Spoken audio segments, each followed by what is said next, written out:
Shri Advaita Gadadha Srivasade Gaura Bhakta Vrinda. Hare Krishna, Hare Krishna, Krishna Krishna, Hare Hare, Hare Rama, Hare Rama, Rama Rama, Hare Hare. Continuing to read from Srimad Bhagavatam, Canto 10, Chapter 2, we are hearing about the prayers offered by the demigods to Lord Krishna while he's in the womb of Mother Devaki. So we are in the purport of verse 26, purport by His Divine Grace A.C. Bhaktivedanta Swami Srila Prabhupada. I'll just quickly read the translation and then we'll continue reading the purport. The demigods prayed, O Lord, you never deviate from your vow, which is always perfect, because whatever you decide is perfectly correct and cannot be stopped by anyone. Being present in the three phases of cosmic manifestation, creation, maintenance, and annihilation, you are the supreme truth. Indeed, unless one is completely truthful, one cannot achieve your favor, which therefore cannot be achieved by hypocrites. You are the active principle, the real truth, in all the ingredients of creation, and therefore you are known as Antaryami, the inner force. You are equal to everyone, and your instructions apply for everyone, for all time. You are the beginning of all truth. Therefore, offering our obeisances, we surrender unto you. Kindly give us protection. So the demigods here are referring to Krishna as absolute truth. In the first verse of Bhagavatam, Srila Vyasadeva also opens. He says that Krishna is Satyam Param Dhimahi. Krishna is Param Satyam. He is the absolute truth. Immediately, as soon as we open Bhagavatam, we begin to hear Bhagavatam, we understand absolute truth is Lord Krishna. There is many relative truths, but absolute truth is Krishna. And Prabhupada is explaining in the purport different evidences, uh, different spiritual authorities who have described Krishna as the absolute truth. So continuing to read. In this connection, the commentary by Sripad Madhvacharya, who quotes from Tantra Bhagavat, is very meaningful. Satchabda uttamam bruyad anandan titi vaid yeti jnanam samudishtam purananda drishistataha atritvacha tadadanat satyatyachochayate vibhuhu. Explaining the words Satyasya Yonam, Srila Vishwanath Chakravarti Thakur says that Krishna is the avatari, the origin of all incarnations. So Krishna, the absolute truth, he is the avatari. Avatari means all the avatars are coming from him. Lord Narayan, Lord Ramachandra, Matsya, Kurma, Nishingadev, all are coming from Lord Krishna. All incarnations are the absolute truth, yet the Supreme Personality of Godhead, Krishna, is the origin of all incarnations. And there's no difference between the different forms of God, yet there is one original personality, one original form of God, from where all the incarnations are coming. Deeparchir eva hi dashantaram abhyupetya deepayate. Brahma Samhita 546. There may be many lamps, all equal in power, yet there is a first lamp, a second lamp, a third lamp, and so on. Similarly, there are many incarnations who are compared to lamps, but the first lamp, the original personality of Godhead, is Krishna, Govindam Adi Purusham, Tam Aham Bhajami. So, for example, we take one candle and we light different candles with it. All the candles are the same. So the heat and light which will come from all the candles will be the same. Yet there was one candle which lit all the other candles, although they are all the same. You know, there's still one original candle, and that is Lord Krishna.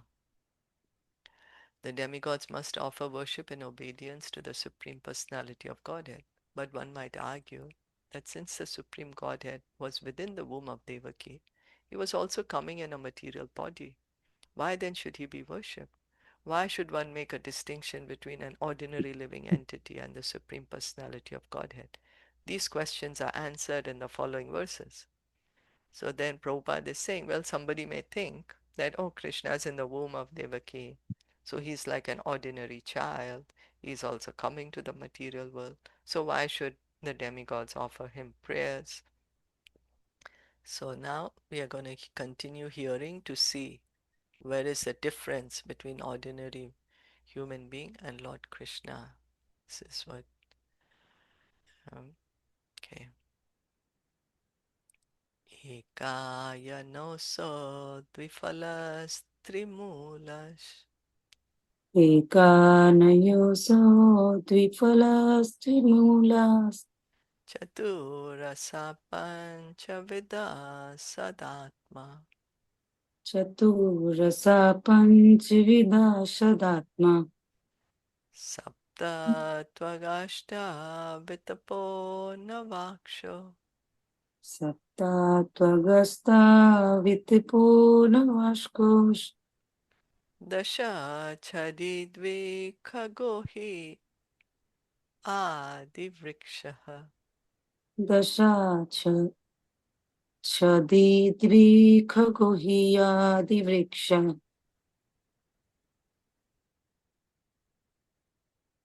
The total body and the individual body are of the same composition, may figuratively be called the original tree. From this tree, which fully depends on the ground of material nature, come two kinds of fruit, the enjoyment of happiness and the suffering of distress. The cause of the tree, forming its three roots, is association with the three modes of material nature, goodness, passion, and ignorance. The fruits of bodily happiness have four tastes: religiosity, economic development, sense gratification, and liberation, which are experienced through five senses for acquiring knowledge in the midst of six circumstances: lamentation, illusion, old age, death, hunger, and thirst.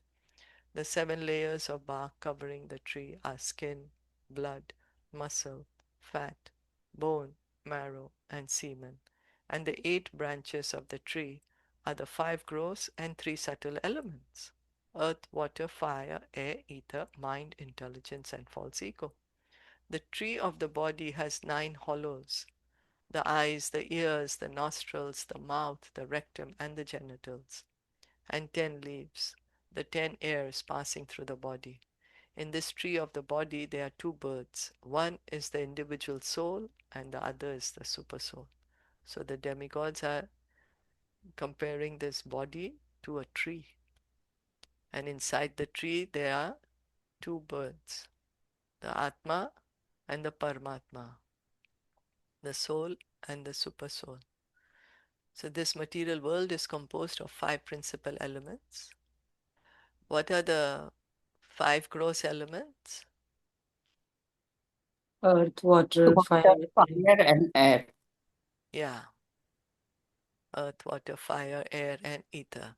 So, and who has created all this? Did we create all this? No, Krishna. That's Krishna. right. Yeah. You know, we see things around us, they're all made of these things: earth, water, fire, air, ether. And we say, maine banaya, I made this, I made it. But actually, we didn't create the elements. We just transformed the elements into something like a potter. You know, the clay is already there, and the potter just gives shape to the clay. So, although materialistic scientists may accept these five primary elements as the cause of the material manifestation, these elements in their gross and subtle states are produced by Krishna, जल्दी whose, होगा तो whose marginal potency also produces the living entities working within this material world. So, that is us, marginal potency, right? The living entities. So the seventh chapter of Bhagavad Gita clearly states that the entire cosmic manifestation is a combination of two of Krishna's energies, the superior energy and the inferior energy. The living entities are the superior energy, and the inanimate material elements are his inferior energy. In the dormant stage, everything rests in Krishna. So we look around, wherever we look around, we are going to see this matter and jiva. Anywhere we see, throughout the material creation, we are going to see matter in its different forms. Yeah? Matter can take different shapes, right? Material bodies, our computers, our furniture, our clothes, our uh, laptops, whatever. And then we are the jivas, those who are inside the bodies. So anyway, both are coming from Krishna, the jiva. Hare Krishna. Hare Krishna. So it means the living and non-living, right? Yeah, Superior and inferior. that's right. Yeah, yeah. If we see our body is also a combination of that, right? We are the In, living entity inside this material body, which is made up of matter. The body is not living, the soul is living. okay, okay. Mm. Material scientists cannot give such a thorough analysis of the material structure of the body. The analysis of the material scientist concerns itself only with the inanimate matter, but this is inadequate because the living entity is completely separate from the material bodily structure. So scientists, doctors, they deal with the body, but not with the soul, right? And that's why they're not able to explain everything to the last detail because there is the soul inside the body. And once that soul leaves the body, it's called a dead body. Hmm. Yeah, it means like all degrees, all post, they all are like material, right? That's right. Hmm. Yeah. And then we are only concerned with the body, this Hmm. body. Hmm. Everything we are doing is body, completely disregarding the soul, neglecting the soul.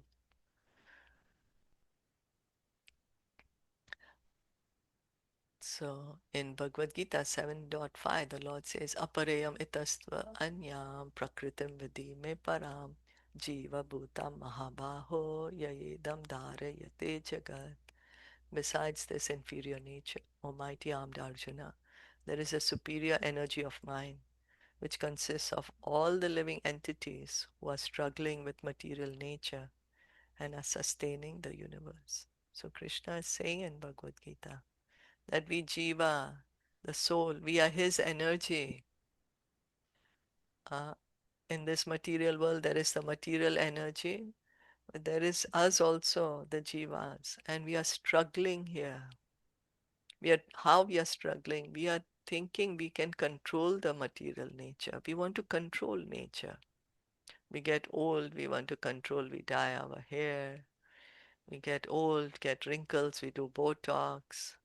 We are struggling to control nature. But we cannot stop old age. We can't stop it. So although the material elements emanate from the Supreme Personality of Godhead, Krishna, they are separated elements and are sustained by the living elements. So this earth, water, air, fire, ether, they are created by Krishna. So they are energy of Krishna. And here in this material world, we are using all these elements. We are in the midst of all these elements. But we don't become those elements. We don't become the body. Although we are inside the body, we don't become the body. We are still the spirit soul inside the body. Just like take a gold ring. The gold ring is there. Gold ring falls into the dirt in the sewer. Then it gets covered with all the dirt and all the muck. Does it mean the gold has become the... No, No, right?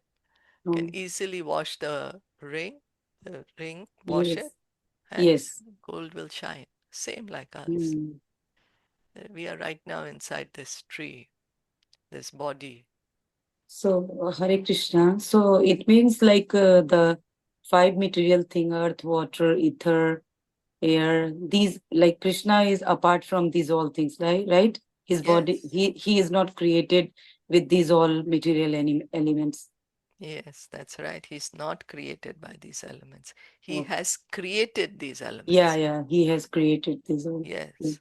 So means he exists before these elements, right? elements. Yeah, yeah. That's how he's able to create it. Create. Yeah. Yeah. Mm. Okay. So as indicated by the word dvikhaga, the living elements within the body resemble two birds in a tree. Kha means sky and ga means one who flies. Dvikhaga.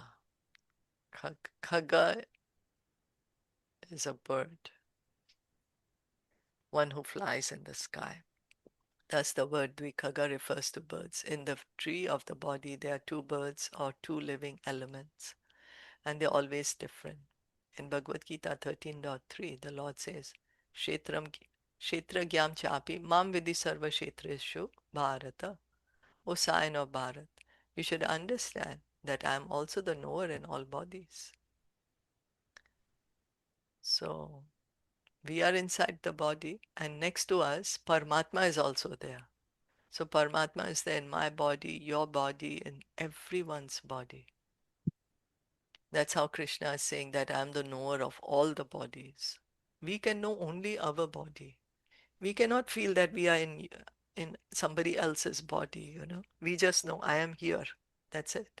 We are not in somebody else's body. But Krishna is. The Kshetragya, the owner of the body, is also called the Khaga, the living entity. Within the body, there are two such kshetragyas, the individual soul and the super soul. The individual soul is the owner of his individual body, but the super soul is present within the bodies of all living entities. Such a thorough analysis and understanding of the bodily structure cannot be obtained anywhere but in the Vedic literature. So, no modern education teaches us about the soul. Modern education is only teaching about the material elements and disregarding the soul completely. But in the scriptures, there is extensive information about the soul. So bodily structure, the doctors are studying, the scientists are studying, they're studying the body, but they're not studying the soul. So they're just looking at body only in part. They're able to understand the body only in part. When two birds enter a tree, one may foolishly think that the birds become one or merge with the tree, but actually they do not. Rather, each bird keeps its individual identity. So we may see there are birds flying into a tree. So for example, I'm from my window, I'm seeing two birds. They flew inside the tree. And now I cannot see the birds from the window. So does it mean that the birds have become the tree?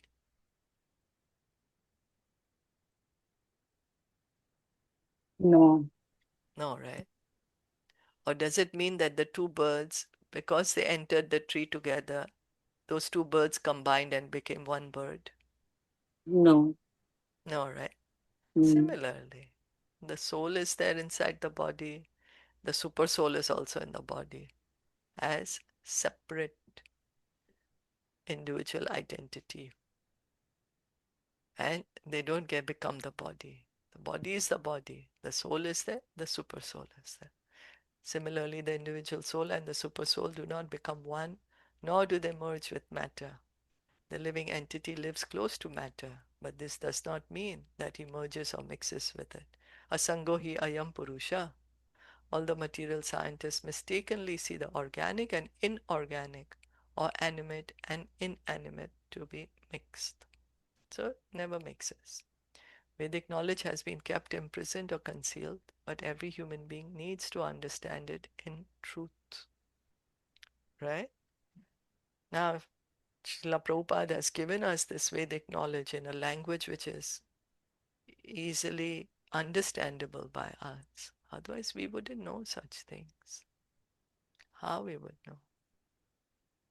The modern civilization of ignorance is simply engaged in analyzing the body, and thus people come to the erroneous conclusion that the living force within the body is generated under certain material conditions.